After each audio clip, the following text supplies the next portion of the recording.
各位好，歡迎回到美股坐標系。一隻股票8個月時間從31美元漲到299美元，然後再跌回61美元。我知道你現在想說，美股這種波動不是很正常嗎？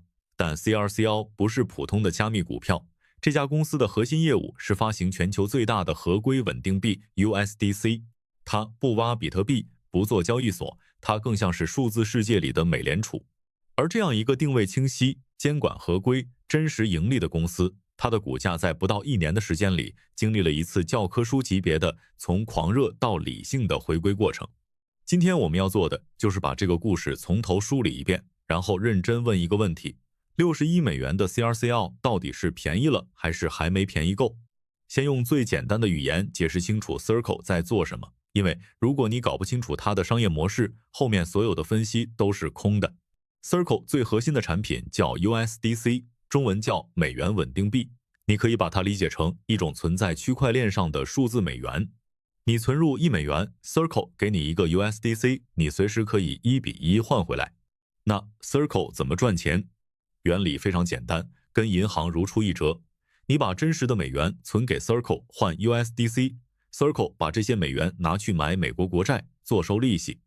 目前 USDC 流通量大約是760億美元，全部壓在美國短期國債上，每年大概能產生40億到50億美元的利息收入，穩賺不賠，對吧？但這裡有一個細節，也是整個 Circle 估值體系裡最關鍵的隱患。Circle 和 Coinbase 之間有一個利潤分成協議，條款相當慷慨，凡是存在 Coinbase 平台上的 USDC 產生的利息100%歸 Coinbase。存在其他地方的 USDC Circle 和 Coinbase 55分賬。目前 Coinbase 平台托管的 USDC 占總量的22%左右。實際結果是2024年 Coinbase 拿走了 USDC 儲備收入的將近56%。換句話說 ，Circle 表面上管着760億美元的資產，真正能裝進自己口袋的不到一半。這個協議要到2026年才到期重談，這是 Circle 的一把懸在頭頂的刀。後面我們還會回來說它。2025年6月5日 ，Circle 在紐約證券交易所上市 ，IPO 定價31美元，但上市當天直接開盤69美元，最終收盤83美元，一天漲了168%。接下來的2周，股價繼續衝高，到6月23日 ，Circle 摸到了歷史最高點299美元，從31美元到299美元，18天漲了將近10倍。如果你在 IPO 前買入，持有18天，你的本金變成了将近10倍，這個速度連比特幣都望塵莫及。那市場當時在為什麼定價呢？首先是敘事，2025年上半年，美國國會正在推進一部專門規範穩定幣的法案，叫 Genius Act。市場的邏輯是，一旦這個法案通過 ，USDC 作為最合規的美元穩定幣，會迎來爆發式增長。持有 CRCL 就等於提前買入了數字美元基礎設施的股權。其次是稀缺性溢價，整個加密市場真正在美股上市、監管合規、賬目清晰的基礎設施公司 CRCL 是第一個，資金沒有別的地方去，只能湧入這裡。第三是 FOMO， 這是一個不好意思承認但必須正視的因素。當你看到身邊所有人都在討論一隻股票，分析師在喊買，媒體在報道，普通投資者很難不被情緒裹挾。在這個時間點 ，Circle 市值超過650億美元，對應2024年的淨利潤 1.57 億美元，市盈率超過400倍，對應收入市銷率超過37倍。這已經不是在定價一家公司，而是在定價一個願景。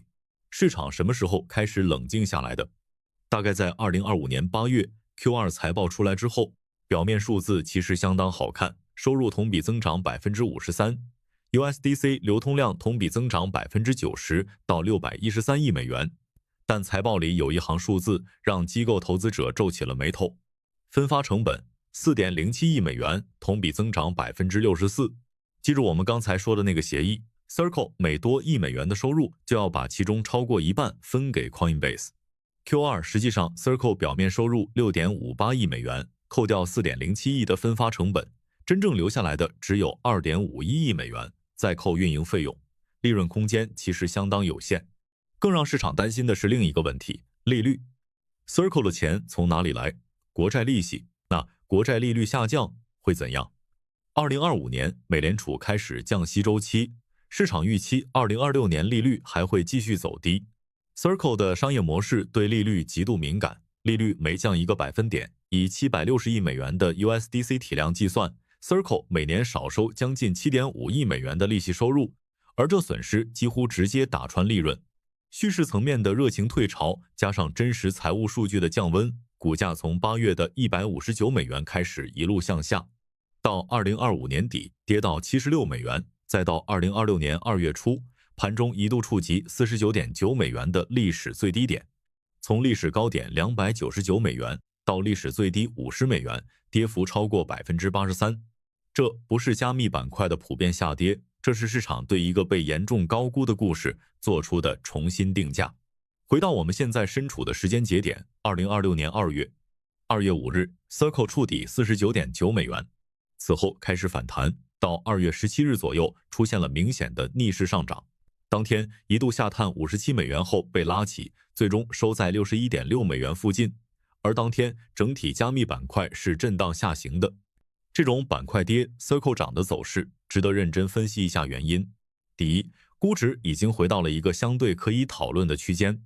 以當前約60億美元股價，對應約143億美元市值 ，Circle 的 Q3 2025年收入扣除分發成本後是2.92億，折算全年大概在10到12億美元區間。市銷率已經從上市時的37倍回落到5到6倍左右。這個水平和其他科技金融公司相比，已經不算離譜了。第二，軟銀的倉位出現了。軟銀最新的美股持倉報告裡新建了 CRCL 的倉位，大約 9.6 萬股，市值在750萬美元左右。很多人看到軟銀2個字就興奮了，但我要提醒一點，軟銀目前對另一家加密基礎設施公司 21 Capital 的投入是數億美元級別。相比之下，這750萬的 CRCL 倉位更像是一個試探性布局，而不是核心重倉。軟銀在看 Circle， 但它還沒有下重注，這個信號是觀察而不是背書。第三 ，Circle Payments Network 開始出現一些實質性進展。CPN 是 Circle 正在力推的跨境支付網絡，簡單理解就是讓金融機構用 USDC 來做跨境結算，替代傳統的 SWIFT 轉賬。目前 CPN 已經有超過50個正式合作夥伴，另有500個機構在排隊申請接入，年化處理量已經達到30億美元。這條新業務線非常重要，因為它代表了 Circle 擺脫利率依賴症的可能性。如果 CPN 能夠規模化， Circle 就不再是一家只靠國債吃利息的公司，而會變成一個真正的數字支付基礎設施平台。那現在的 Circle 值得進場嗎？我不會給你一個簡單的買或者不買的結論，因為 Circle 的情況需要你自己權衡幾個核心變量。我們先說看漲的理由。第一， USDC 流通量的增長是真實的， Q3 結束時760億美元，相比1年前翻了1倍多。全球穩定幣市場剛剛起步，監管在逐步明朗，這個賽道的長期增長邏輯目前還沒有被破壞。第二，現在的估值比8個月前合理得多，市銷率從37倍降到5倍，這對於一個高成長的科技金融公司來說不算便宜，但也不算荒誕。分析師平均目標價在131美元，意味着從當前位置還有超過1倍的上漲空間。當然，分析師的目標價只能參考，不能當結論。第三，監管環境在好轉，美國穩定幣法案 Genius Act 進入實質推進階段，一旦立法落地， USDC 作為最合規的美元穩定幣，最可能直接受益。第四， Circle 正在申請成立自己的銀行 First National Digital Currency Bank， 如果獲批，意味着 Circle 可以直接控制儲備，減少對外部機構的依賴，商業模式將顯著升級。然後我們再來看潛在風險。第一，利率風險，這是最直接的威脅。美聯儲每降一次息， Circle 的利息收入就被切掉一塊，這不是可能發生的風險，而是已經在发生，還在持續的壓力。第二， Coinbase 的議價權。2026年 Circle Coinbase 的收入分成協議到期重談，如果 Coinbase 強硬要求更高的分成比例， Circle 幾乎沒有什麼談判籌碼，因為 Coinbase 控制着 USDC 最重要的分發渠道。這個續約結果將直接影響 Circle 未來幾年的盈利空間。第三，競爭加劇。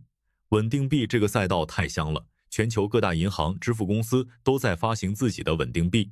PayPal 發了 PYUSD， 傳統銀行也在布局。